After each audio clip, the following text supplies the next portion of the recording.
जय माता दी। चैत्र नवरात्रि में प्रतिदिन सुने श्री दुर्गा कवच। दुर्गा कवच केवल एक पाठ ही नहीं बल्कि एक अलौकिक सुरक्षा कवच है।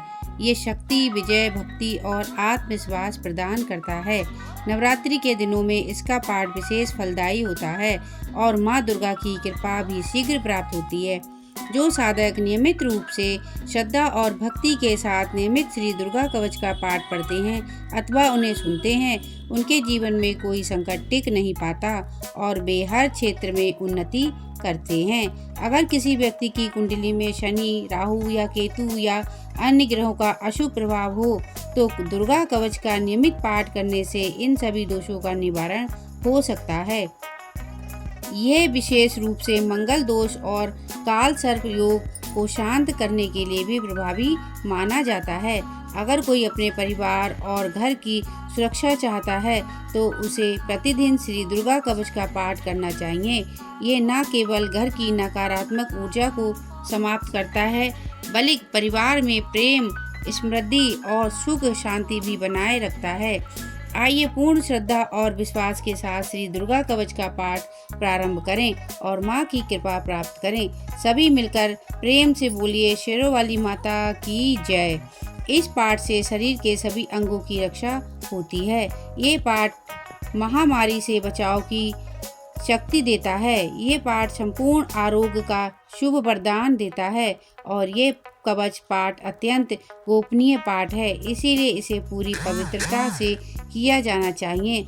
18 महापुराणों में से एक मार्कंड पुराण के अंदर देवी कवच के श्लोक अंतर्भूत हैं और ये अद्भुत दुर्गा सप्तशती का हिस्सा हैं। देवी कवच को भगवान ब्रह्मा जी ने ऋषि मार्कंड को सुनाया था। मार्कंड जी ने कहा, हे पितामह, जो इस संसार में परम गोपनीय तथा मनुष्यों की सब प्रकार से रक्षा करने वाला है और जो अब तक आपने दूसरे किसी के सामने प्रकट नहीं किया हो, ऐसा कोई साधन मुझे बताइए। पितामह ने कहा, हे ब्राह्मण, ऐसा साधन तो एक देवी का कवच ही है जो गोपनीय से भी परम गोपनीय, पवित्र तथा संपूर्ण प्राणियों का उपकार करने वाला है। महामुने, उसे श्रवण करो। प्रथम नाम शैलपुत्री है, दूसरी मूर्ति का नाम ब्रह्मचारिणी है, तीसरा स्वरूप चंद्रघंटा के नाम से प्रसिद्ध है, चौथी मूर्ति को कुष्मांडा कहते हैं, पांचवी दुर्गा का नाम स्कंद माता है, देवी के छठी रूप को कात्यायनी कहते हैं, सातवां कालरात्रि और आठवां स्वरूप महागौरी के नाम से प्रसिद्ध है, नवी दुर्गा का नाम सिद्धिदात्री है। ये सब नाम सर्वत्र वात्मा वेद भगवान के द्वारा ही प्रतिपादित हुए हैं। ये सब नाम सर्वत्र महात्मा मनुष्य आग्रह में जल रहा हो, रणभूमि में शत्रु से घिर गया हो, विषम संकटों में फंस गया हो तथा इस प्रकार भय से आतुर होकर जो भगवती दुर्गा की शरण में प्राप्त हुए हों, उनका कोई अमंगल नहीं होता। युद्ध समय संकट में पड़ने पर भी उनके ऊपर कोई विपत्ति दिखाई नहीं देती। उनके शोक, दुख और भय की प्राप्ति नहीं होती। जिन्होंने भक्ति पूर्वक देवी का स्मरण किया है, उनका निश्चय ही अभ्युदय होता है। देवेश्वरी, जो तुम्हारा चिंतन करते हैं, उनकी तुम निसंदेह रक्षा करती हो। चामुंडा देवी प्रेत पर आरूढ़ होती हैं, भराई वैसे पर सवारी करती हैं, ऐन्द्रिका वाहन ऐरावत हाथी है, वैष्णवी देवी गरुड़ पर ही आसन जमाती हैं, महेश्वरी वृष पर आरूढ़ी होती हैं, कौमारिका मयूर है, भगवान विष्णु की प्रियतमा लक्ष्मी देवी कमल के आसन पर विराजमान हैं और हाथों में कमल धारण किए हुए हैं। वृष पर आरूढ़ी ईश्वरी देवी ने श्वेत रूप धारण कर रखा है, ब्रह्मी देवी हंस पर बैठी हुई हैं और सब प्रकार के आभूषणों से सुशोभित हैं। इस प्रकार ये सभी माताएं सब प्रकार की योग शक्तियों से संपन्न हैं। इनके सिवा और भी बहुत सी देवियां हैं जो अनेक प्रकार के आभूषणों की शोभा से युक्त नाना प्रकार के रत्नों से सुशोभित हैं। ये संपूर्ण देवियां क्रोध में भरी हुई और भक्तों की रक्षा के लिए रक्त रथ पर बैठी हुई दिखाई देती आदि हैं। शस्त्र, ये शंख, चक्र, गदा, हाथ में शक्ति, धारण हल करती हैं। और मूषक, दैत्यों के शरीर का फेटक नाश और करना, तोमर, भक्तों परशु को तथा अभयदान पाश, देना कुंद और देवताओं का त्रिशूल कल्याण एवं करना उत्तम ही शंख यही धनुष उनके शस्त्र धारण करने का उद्देश्य है। महान रौद्र रूप, अत्यंत घोर पराक्रम, महान बल और महान उत्साह वाली देवी, तुम महान भय का नाश करने वाली हो। तुम्हें नमस्कार है। तुम्हारी ओर देखना भी कठिन है। शत्रुओं का भय बढ़ाने वाली जगदम्बिके, मेरी रक्षा करो। पूर्व दिशा में ऐन्द्री शक्ति मेरी रक्षा करे। अग्निकोण में अग्नि शक्ति, दक्षिण दिशा में बराई तथा नेत्र कोण में श्री खड्गधारिणी मेरी रक्षा करें। पश्चिम दिशा में वारुणी और व्याम कोण में मृग पर सवारी करने वाली देवी रक्षा करें। उत्तम दिशा में कौमारी और ईशान कोण में शूल धारणी देवी रक्षा करें। ब्रह्माणी तुम ऊपर की ओर से रक्षा करो और वैष्णवी देवी नीचे की ओर से रक्षा करें। वाम भाग में अजिता और दक्षिण भाग में अपराजिता रक्षा करें। उद्धूतनी शिखा की रक्षा करें। उमा मेरे मस्तक पर विराजमान होकर रक्षा करें। ललाट में मालाधारी रक्षा करें और यशस्विनी देवी मेरी बहू का संरक्षण करें। बहू के मध्य भाग में त्रिनेत्रा और नथनों की यमघंटा देवी रक्षा करें। नासिका में सुगंधा और ऊपर के होठ में चर्चिका देवी रक्षा करें। नीचे के होठों में अमृतकला तथा जीवा में सरस्वती देवी रक्षा करें। कौमारी आंतों की और चंडिका कंठ प्रदेश की रक्षा करें। चित्रघंटा गले की, घाटी की और महामाया तालु में रहकर रक्षा करें। कामाक्षी ठोड़ी की और सर्वमंगला मेरी वाणी की रक्षा करें। भद्रकाली ग्रीवा में और धनुर्धरी पृष्ठवंश मेरुदंड में रहकर रक्षा करें। कंठ के बाहरी भाग में नीलग्रीवा और कंठ की नाली में नल कुबेरी रक्षा करें। दोनों कंधों में खड्गनी और मेरी दोनों भुजाओं की वज्रधानी रक्षा करें। दोनों हाथों में दंडनी और उंगलियों में अंबिका देवी रक्षा करें।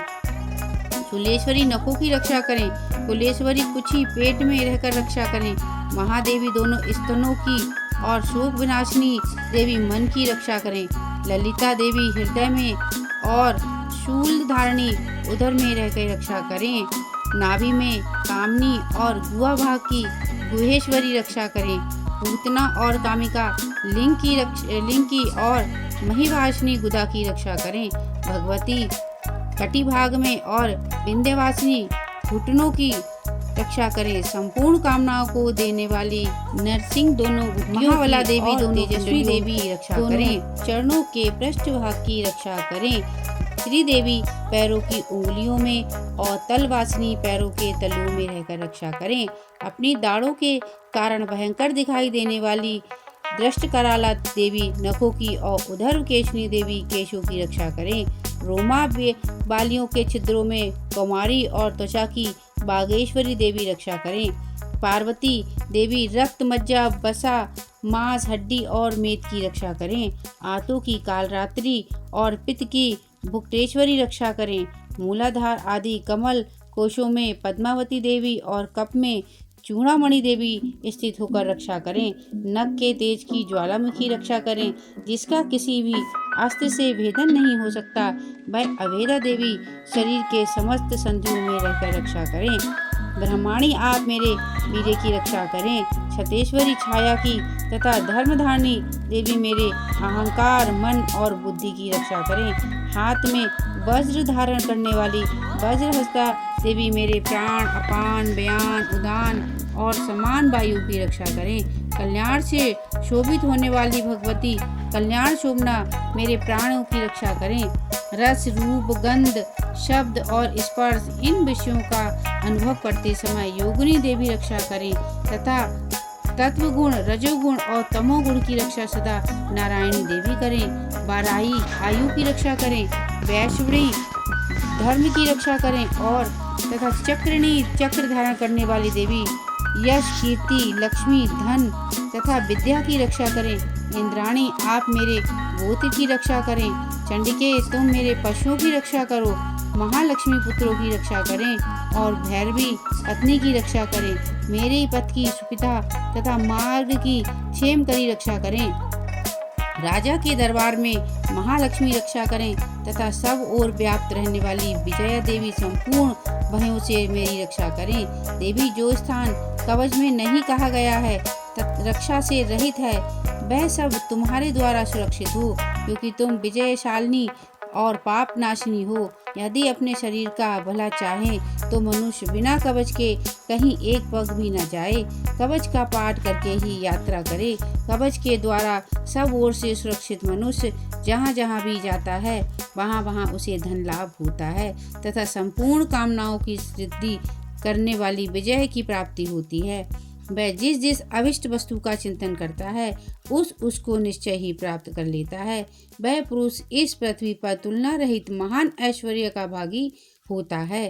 कवच से सुरक्षित मनुष्य निर्भय हो जाता है। युद्ध में उसकी पराजय नहीं होती तथा वह तीनों लोकों में पूजनीय होता है। देवी का ये कवच देवताओं के लिए भी दुर्लभ है। जो प्रतिदिन नियम पूर्वक तीनों संध्याओं के समय श्रद्धा के साथ इसका पाठ करता है उसे देवी कला प्राप्त होती है तथा वह तीनों लोकों में कभी भी पराजित नहीं होता। इतना ही नहीं, वह अपमृत्यु रहित हो 100 से भी अधिक वर्षों तक जीवित रहता है। मकड़ी, चेचक और कोढ़ आदि उसकी संपूर्ण व्याधियां नष्ट हो जाती हैं। कनेर, भांग, अफीम, धतूरे आदि का सतावर विष, सांप और बिच्छू आदि के काटने से चढ़ा हुआ जगम विष तथा अहिफेन और तेल के संयोग आदि से बहने वाला कृत्रिम विष, ये सभी प्रकार के विष दूर हो जाते हैं। उनका कोई असर नहीं होता। इस पृथ्वी पर मरण, मोहन आदि जितने अभिचारिक प्रयोग होते हैं तथा इस प्रकार के मंत्र यंत्र होते हैं, वे सब इस कवच को हृदय में धारण कर लेने पर उस मनुष्य को देखते ही नष्ट हो जाते हैं। ये ही नहीं, पृथ्वी पर विचारने वाले ग्राम देवता, आकाशचारी देव विशेष, जल के संबंध से प्रकट होने वाले गण, उपदेश मात्र से सिद्ध होने वाले निम्न कोटि के देवता, अपने जन्म के साथ प्रकट होने वाले देवता, कुल देवता, माला, कंठमाला आदि, डंकनी, शंकनी, अंतरिक्ष में विचारने वाली अत्यंत बलवती भयानक डंकनियां, ग्रह, भूत, पिशाच, यश, गंधर्व, राक्षस, ब्रह्म राक्षस, बेताल, कुष्मांड और भैरव आदि अनिष्ट कारक देवता भी हृदय में कवच धारण किए रहने पर उस मनुष्य को देखते ही भाग जाते हैं। कवचधारी पुरुष को राजा से समान वृद्धि प्राप्त होती है। ये कवच मनुष्य की तेज की वृद्धि करने वाला और उत्तम है। कवच का पाठ करने वाला पुरुष अपनी कीर्ति से विभूषित भूतल पर अपने सुयश से साथ साथ वृद्धि को प्राप्त हो जाता है।